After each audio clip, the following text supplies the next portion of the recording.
சந்தியா மாயா சீரியல்ல நாளைக்கு என்ன நடக்க போகுதுன்னு பார்க்கலாம் வாங்க. எபிசோட் வேற லெவல்ல மாசா இருந்துச்சுன்னே சொல்லலாம். ஸ்கிப் பண்ணாம ஃபுல்லோடையும் கேளுங்க. அதுக்கு நான் இந்த வீடியோ பிடிச்சிருந்துச்சுன்னா லைக் மட்டும் பாருங்க. ரொம்ப பிடிச்சிருந்துச்சுன்னா நம்ம சேனலுக்கு ஒரு சப்ஸ்கிரைப் பண்ணி கண்டினியூஸாக ஆதரவு வந்துட்டாங்க. நம்ம ரகுராம் அதிரடியாக முடிவெடுக்கிறாங்க.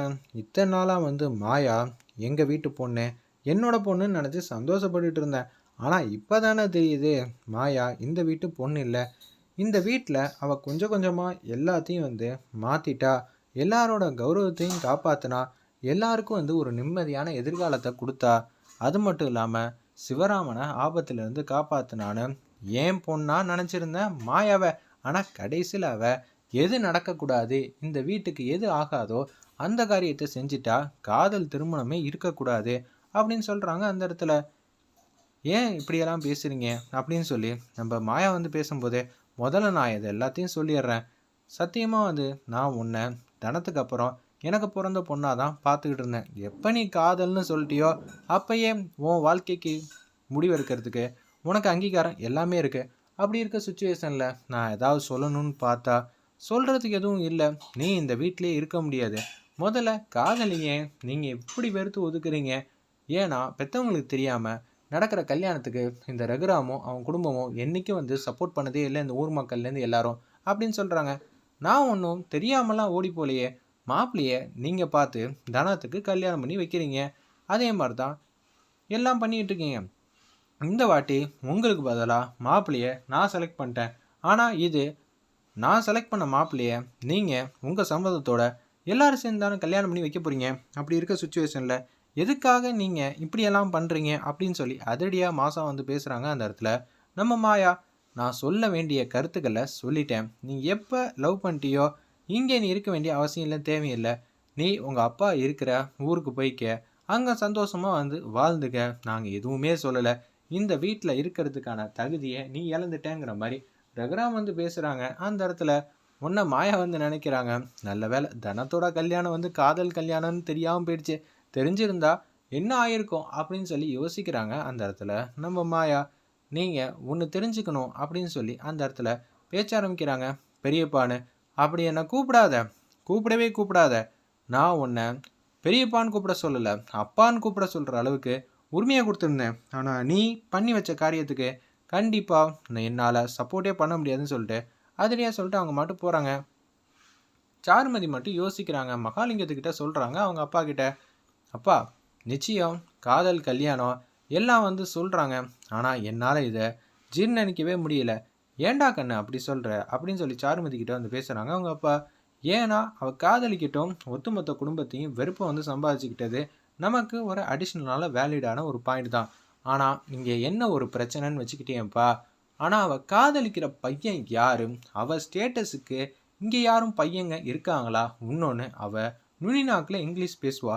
அப்படி இருக்க சூழ்நிலை அவள் வளர்ந்த விதம்லாம் நம்மளை விட பல மடங்கு கோடீஸ்வரி. அவளோட சொத்தெல்லாம் பார்த்தா நமக்கு தலையை சுத்தம். அப்படி இருக்க சுச்சுவேஷனில் அவள் ஒரு பையனை பார்த்து செலக்ட் பண்ணியிருக்கானா, அந்த பையன் யார் என்ன ஏது நமக்கு தெரியணும்ப்பா. அதை தெரிஞ்சுக்கிட்டு நம்ம என்னவா பண்ண போகிறான்? ஆனால் ரகுராம ஒன்று சொன்னால, இனிமேட் நீ இந்த வீட்டு பொண்ணு கிடையாது, இந்த வீட்டை விட்டு வெளியில் போனேன், அதுதான் சரியான முடிவு, அதை நினச்சி சந்தோஷப்பட வேண்டியதுதான் அப்படின்னு சொல்லும்போது, நிச்சயம் நம்ம நினச்சது கரெக்டு தான். சீனுவை தான் அவள் காதலிக்கணும், அது 100% கான்ஃபிடென்ட் ஆகிடும். இப்போ என்ன பண்ணுறதுங்கிற மாதிரி யோசிச்சுட்டு இருக்காங்க அந்த இடத்துல நம்ம சாருமதி. சரி எதுவாக இருந்தாலும் பத்மா பார்வதியை வச்சு கேட்டுக்கலான்னு சொல்லிட்டு அந்த இடத்துல பேச்ச ஆரம்பிக்கிறாங்க. பத்மா கிட்டேயும் பார்வதி கிட்டேயும் அவள் யாரை காதலிச்சா நமக்கு என்ன? இருப்பினும் நமக்கு தெரியணும்ல. நமக்கு தெரிஞ்ச பையனாக இருந்தால் அந்த குடும்பத்தை விலக்கி வச்சுட்டாங்கன்னா அந்த பையன் பாவம் இல்லை, மாயா பற்றி தெரியாமல் காதலிச்சிருந்தானா இதுவும் வேலிடான பாயிண்ட் தான் அப்படின்னு பத்மாவுக்கும் நம்ம பார்வதிக்கும் ஆர்வம் தாங்கலை.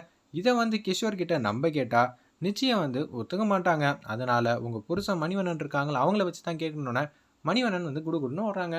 என்ன ஆச்சு, இவங்க எதுக்கு இவ்வளோ ஆர்வமாக இந்த விஷயத்தில் பண்ணுறாங்கன்னு தெரியலையே. சரி போய் பார்ப்போம், கேட்டு பார்ப்போம், ஒன்றும் தப்பு இல்லைன்னு சொல்லிட்டு கிஷோர் கிட்ட போகிறாங்க. நீங்கள் உங்கள் மாப்பிள்ளையை பற்றி எதுவும் சொல்லவே இல்லையே, சொன்னால் நல்லாயிருக்கும். மணிவண்ணன் அவர்களே, நீங்கள் கேட்குறீங்க நல்ல அபிப்பிராயத்தோட, பொண்ணு மாப்பிள்ளையும் ஆசீர்வாதம் பண்ணணும் நீங்கள் நினைப்பீங்களா மாட்டிங்களா? மாயா கல்யாணத்துக்கு நான் வராமியா, அண்ணன் போகக்கூடாதுன்னு சொல்லியிருக்காங்க தெரியுமா அப்படின்னு சொல்லும்போது, சரி நீங்கள் எதுக்கு கேட்குறீங்க? பையன் எப்படிப்பட்ட பையன் நான் சொல்லணுமா இல்லையா? மாயா தெரியாமல் தப்பான பையனை லவ் பண்ணுற மாதிரி சுச்சுவேஷன் வந்துருச்சுன்னா நாங்கள் என்ன பண்ணுறது? அதனால் அதெல்லாம் செட் ஆகாதுல்ல. பையனை பற்றி இருக்கிற முழு விவரமும் எங்களுக்கு தெரியும். பையன் எந்த ஊர்? இந்த ஊர் தான். உங்களுக்கும் நல்லா தெரியும் பையனை அப்படின்னு சொல்லும்போது, அந்த குடும்பத்தையும் தெரியுமா? ஆமாம், அந்த குடும்பத்தையும் உங்களுக்கு தெரியும் அப்படின்னு சொல்லிடுறாங்க. நம்ம கிஷோர் குடும்பத்தையும் தெரியுமா? நம்ம சொந்தக்கார பையனாக தான் இருப்பான். ரொம்பவே சந்தோஷங்கிற மாதிரி தான் யோசிக்கிறாங்க மணிவண்ணன் அந்த இடத்துல. அப்போன்னு பார்த்து யார் மாப்பிள்ளைங்கிற மாதிரி ஆர்வத்தில் வந்து கேட்குறாங்க. நமக்கு தெரிஞ்ச குடும்பம் தான் சொன்னாங்க. இந்த குடும்பம்னு சொல்ல அப்போனா சினிமா இருக்க வாய்ப்பு இல்லைன்னு சாரு ஒரு பக்கம் நின்று யோசிச்சுட்டு இருக்காங்க அந்த இடத்துல. ஒரு பக்கம் உச்சக்கட்ட கோவத்தில் இருக்காங்க நம்ம சாருமதி. எதுவுமே சொல்ல மாட்டேங்கிறாரு. நீங்கள் தான் கல்யாணத்துக்கு வர மாட்டேன்னு சொல்லிட்டீங்க. ரகுராம் வார்த்தையை மீறி உங்களுக்கு அந்த விஷயத்தை தெரிஞ்சுக்கிட்டு நீங்கள் என்ன சாதிக்க போகிறீங்க? அப்படி இருக்கும்போது தெரியாமல் இருக்கிறதே சீக்ரெட்டாக இருக்கட்டும். அப்போனா இது ரகசிய கல்யாணமா? சூப்பர் சூப்பர் அப்படின்னு சொல்லிட்டு இருக்காங்க. ஆல்ரெடி வந்து இந்த குடும்பம் என்றைக்குமே வந்து காதல் கல்யாணத்தை ஏற்றுக்கவே வாய்ப்பு இல்லைன்னு மாயா கிட்ட வந்து ரொம்ப சத்தமாக வந்து பேசிகிட்டு இருக்காங்க. அப்போன்னு பார்த்து நம்ம ரகுராமும் இருக்காப்புல அந்த இடத்துல. என்ன சொல்கிற? தேவையில்லாமல் பிரச்சனை பண்ணிகிட்டு இருக்காத. நான் என்ன பிரச்சனை பண்ணேன்? நீ தான் எப்போ பார்த்தாலும் வந்து காதல் கல்யாணத்தை ஏற்றுக்கவே மாட்டேன். ஆமாம், நான் காதல் கல்யாணத்தை ஏற்றுக்கவே மாட்டேன். 21 வருஷமாக வந்து நீ இந்த விஷயத்த வந்து திருப்பியும் தப்பு பண்ணுறீங்க. நான் என்ன பண்ண முடியும்? ஒரு வார்த்தையும் ஒரு மனுஷன் தப்பு பண்ணால் ஓகே. ஆனால் செஞ்ச தப்பையே திருப்பி திருப்பி பண்ணிக்கிட்டு இருந்தா அதை மன்னிக்க முடியாது. அது மாதிரி தான் நீ பண்ணுறீங்க. உங்களை நாங்கள் ஏற்றுக்கிட்டோம். சந்தியா இருந்த வரைக்கும் ஏற்றுக்கல. சந்தியா போனதுக்கப்புறம் ஒரு கட்டசியில் நாங்கள் உன் மேலே வச்ச அன்பு பாசம் மாயாவோட பாசத்தினால நாங்கள் எல்லாரையும் ஏற்றுக்கிட்டோம். ஆனால் இப்போ இப்படி ஆயிடுச்சுங்கிற மாதிரி சொன்னோன்னே இதெல்லாம் செட் ஆகாது. கோயிலில் வந்து இவங்களுக்கு காதல் திருமணம் பண்ணி வச்சிடலாங்கிற மாதிரி தான் கிஷோர் வந்து யோசிச்சுட்டு இருக்காங்க. மாயாவும் சீனும் மொட்டை மாடியில் பேசிகிட்டு இருக்காங்க. எனக்கு என்னமோ நம்ம கல்யாணம்லாம் இவங்களுக்கு தெரியாமல் மாலையும் கழுத்துமா தான் வந்தால் தான் நடக்கும். அப்போ தான் வாய்ப்பு இருக்குது. இல்லாட்டி வாய்ப்பே இல்லை. ஏன்னா சாருமதிக்கு என்ன மாப்பிள்ளையாக வந்து பேசி முடிச்சிட்டாங்க நம்ம ரகுராம். அப்படி இருக்க சூழ்நிலை நிச்சயம் இதுக்கெல்லாம் பாசிபிளே இல்லை மாயா. எனக்கு நல்லாவே தெரியும். உங்கள் குடும்பத்திலே தானே நான் இருக்கேன். அப்படி இருக்க சுச்சுவேஷனில் நிச்சயம் வந்து மாமா சொன்ன மாதிரி நம்ம ரிஜிஸ்டர் மேரேஜ் தான் முன்னாடியே பண்ணியிருக்கணும். அதுவும் மாமா வந்து வழியில் அப்படியே தான் பண்ணணும். அப்படி இருந்தால் நம்ம 2 பேரும் சேர்ந்து வாழலாம். அது மட்டும் இல்லாமல் பிரச்சனையெல்லாம் வந்து எப்படி இருந்தால் நமக்கு என்ன? உங்கள் அம்மா அப்பாவுக்கு இந்த குடும்பம் மட்டும்தான் ஏற்றுக்கல. பாக்கி எல்லாரும் நிம்மதியாக சந்தோஷமாக தானே இருந்தாங்க. நம்ம ஏன் அந்த ஃபாலோ பண்ணக்கூடாதுன்னு சொன்னோன்னே தெரியல எப்படி போகுதுன்னொன்னே அந்த இடத்துல வந்து நம்ம கிஷோர் வந்து அடுத்த நாள் காலையில் பொழுது முடிஞ்சோன்னே கோயிலெல்லாம் வந்து ரசீதெல்லாம் வந்து பணம் கட்டிட்டாங்க.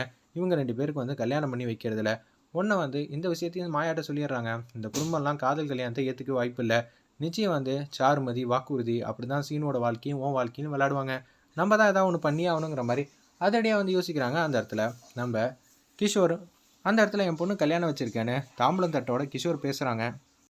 ரகுராம் வந்து எப்போதும் போல் கத்துறாங்க. இந்த வீட்டில் வந்து என் சம்மதம் இல்லாமல் கல்யாணம் நடக்கக்கூடாது. நீ வந்து இந்த மாதிரி கல்யாணத்துக்கு எங்களை வந்து கூப்பிட்ற வரவே மாட்டோம்.